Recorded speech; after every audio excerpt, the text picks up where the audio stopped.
When Geralt joined a hunting party for a green dragon one day, one of the groups that made up said party was that of Yarpen Zigrin and his 5 dwarves, making them almost literally the 7 dwarves. Yarpen and his team had killed dragons before, like Ogvist of Quartz Mountain, and now they were here to hunt another one. However, dragons are big and tough, so honest pay should be expected. That's why when Geralt first encountered him, he was yelling about the man responsible for paying him, noting that when he initially met said man, he was thinking about knocking him to the ground and pissing on his cape, but he didn't want dwarves to get a bad reputation like that. He got along with Geralt well enough though, especially as there was no danger of the Witcher wanting a share of the loot, unlike a pair of mages, Dorgarai and Yennefer, who had also joined this hunt, or like the gang of random villagers that had joined up from a nearby town. No, Yarpen and his dwarves, as well as their fellow professional dragon slayer friends, the Reavers, didn't like competition. When the gang eventually agreed on what they would each be paid, they finally went on their merry way. At least, it would be very merry if halfway through their trip they hadn't gotten caught in a landslide, but they did. Most of them only barely made it across to the nearby bridge. Carrying on, they finally make it to the dragon's lair, where they find not the regular kind of dragon, but a golden dragon. This enthused Yarpen hugely, because a golden hide is worth a lot more than an entire treasure hoard. However, this dragon talked. There's a great deal of back and forth for a while, until Ike of Denel accepts a duel against the dragon. Yarpen Zigrin heralded said disastrous duel because the dragon requested that he did. And after that, a good part of the initial dragon hunting party left. Now it was only Yarpen's dwarves, the Reavers, Geralt, Yennefer, Dandelion, an annoying cobbler, and Dorgarai. And this would be fine if it wasn't for the sorcerer Dorgarai, who refused to let them harm this noble creature. So, of course, they knock him out alongside Dandelion and Geralt, who came to his defense. They also chased off the cobbler, and now all that stood between Riches and the Dwarves and Reapers team was a giant, intelligent, fire-breathing dragon. No, wait, now Yennefer also wanted to fight them, because she wanted the dragon for herself. Unfortunately, she's knocked in the head by a steel ball suddenly appearing out of Yarpen's pocket, and then tied up next to Geralt and Dandelion with her shirt open, mind you. The dwarves, including Yarpen, found it mighty amusing that Boholt intended to share her with the whole gang after this ordeal. But when they attempt to fight the dragon afterwards, they fail spectacularly. So spectacularly that the cobbler they chased off earlier had to come and save them. Not that the dragon is eventually killed regardless, of course. After the battle, we find Yarpen hanging onto a rock about 22 meters above the ground, feverishly trying to get away still, only for the dragon to tell him to get down here and care for his Reaver mates, who aren't doing so hot themselves. We meet Yarpen a second time, while Geralt is accompanied by Ciri and Triss. Triss, who is sick at the time, needs a place to lie down while the trio travels on to bring Ciri to the temple in Ellender. So, they find Yarpen and his gang, now down to a total of 5 dwarves, escorting a secret Kedweni caravan. They welcome the group into the caravan's company and travel on together. Geralt and Yarpen have decided to let bygones be bygones, even though Yennefer certainly hasn't. Yarpen talked of having met her after the Golden Dragon adventure one day at the market in Gorsvelen. She spat like a cat and insulted his deceased mother horribly, but he fled before she could do anything to him. She did manage to yell that one day she'd catch up with him and make grass grow out of his arse, making Ciri laugh as she listens to Yarpen tell the story. The dwarf gets along with Ciri well enough, although they're both quite stubborn and do butt heads from time to time. They discuss the politics of the world and the problems surrounding the Scoia'tael for a while too, a topic that bothers Ciri greatly. Yarpen? Ah? What does it mean, remain neutral? To be indifferent, he muttered reluctantly. Don't let the reins hang down. Pull the left one closer to yourself. What's indifferent? Indifferent to what? The dwarf leaned far out and spat under the wagon. If the Scoia'tael attack us, your Geralt intends to stand by and look calmly on as they cut our throats. You'll probably stand next to him, because it'll be a demonstration class. Today's subject, the Witcher's behavior in face of conflict between intelligent races. I don't understand. That doesn't surprise me in the least. Yarpen had allied himself with the humans. The Scoia'tael consisted of non-humans fighting for freedom.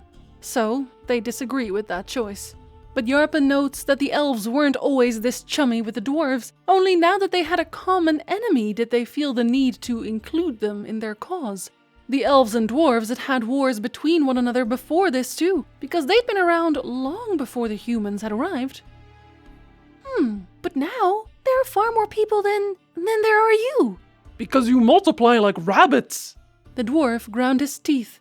You do nothing but screw day in, day out, without discrimination, with just anyone and anywhere, and it's enough for your women to just sit on a man's trousers and it makes their belly swell.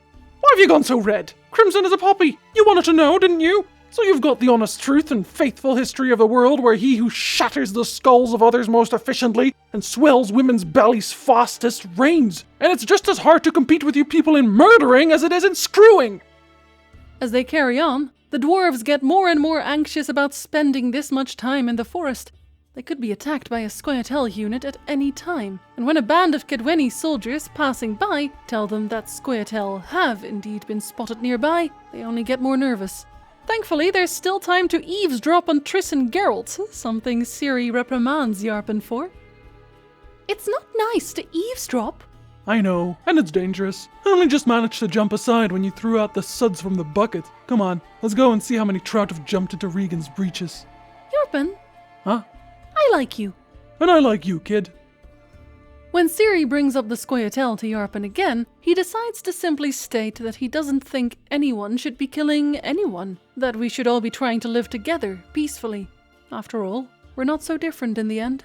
Eventually, the convoy is attacked by the Scoia'tael, and a bloody battle breaks out, during which Yarpen fought bravely against even the enemy dwarves.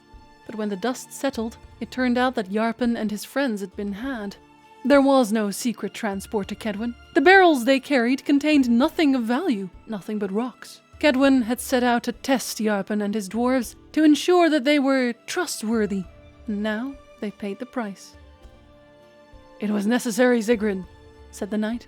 "This is war. There was an order. We had to be sure." Yarpen did not say anything. The knight lowered his eyes. "Forgive us," he whispered. The dwarf slowly turned his head, looked at him, at Geralt, at Ciri, at them all, the humans. "What have you done to us?" he asked bitterly. "What have you done to us?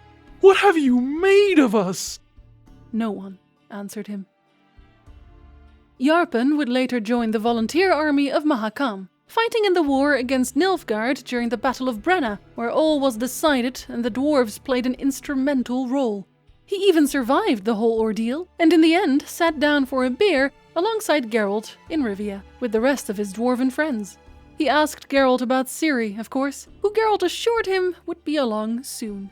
Yarpen himself was appointed vice starosta, something of a treasurer, so he hoped to make a career in politics.